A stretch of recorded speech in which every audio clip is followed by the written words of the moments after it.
Man accidentally discovered. The hotel he lived in seemed to get smaller every day. To test his theory, he tied a rope between the window and the door, and pulled it tight. But when he woke up the next day, the rope had become a little loose. The length of the rope hadn't changed. That meant the distance between the window and the door had shortened. Looks like the building really is shrinking. His guess was right. This kind of bizarre thing was the first time Jeff had ever seen. He didn't dare stay here anymore. He packed his luggage and was ready to leave. But after searching all the exits, he found the stairs had mysteriously disappeared. All the hallways had turned into solid walls. Jeff couldn't believe something this creepy was happening. He went around the whole building again, but still couldn't find an exit. What stood before him was still a wall. Could there be some kind of mechanism inside the building? He carefully checked every corner, and just then, he noticed the building's pipes were shaking. The walls started pulsing like a human heart. He couldn't hold back his curiosity, so he pressed his ear against it. But what he heard sounded like a drumbeat. As the shaking grew stronger, two small doors suddenly opened under the wall. Then a group of people came out playing horns and instruments. They were performing strange tunes and walking toward him. As a normal person,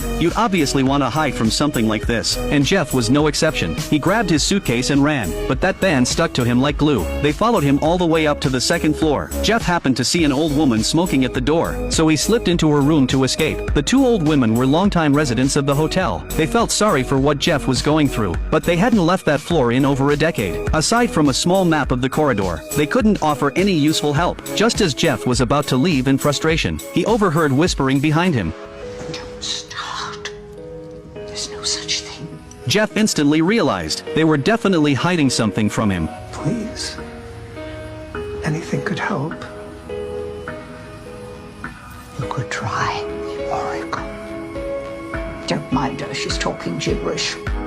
Mike just laughed it off like a joke. After all, in this world, how could someone actually have psychic powers? But what happened next would completely shatter his understanding. Not far down the hall, the lights started flickering again. Just then a fat woman happened to walk by. Jeff ran up to ask what was going on, but a group of kids suddenly appeared and stole his suitcase. Jeff chased them into a room, but it was completely empty. Before he could figure out what was happening, that eerie music started again in the hallway. The walls began to shake, and the band returned right on cue. At the same time, a group of waiters holding trays walked one by one into a nearby room. Seeing the band getting closer, Mike had no choice but to grit his teeth and follow them in. But he ended up in a room full of people. It looked like a kitchen. They were preparing food for everyone in the building, but they didn't realize the hotel was shrinking. Jeff tried to warn them, but they thought he was crazy and kicked him out of the kitchen. If the building kept getting smaller, the walls would eventually collapse, and everyone could be buried under the debris. Helpless Jeff returned to his room. It seemed impossible to get help from anyone else. Not long after the building shrank again, the glass on the window cracked from pressure.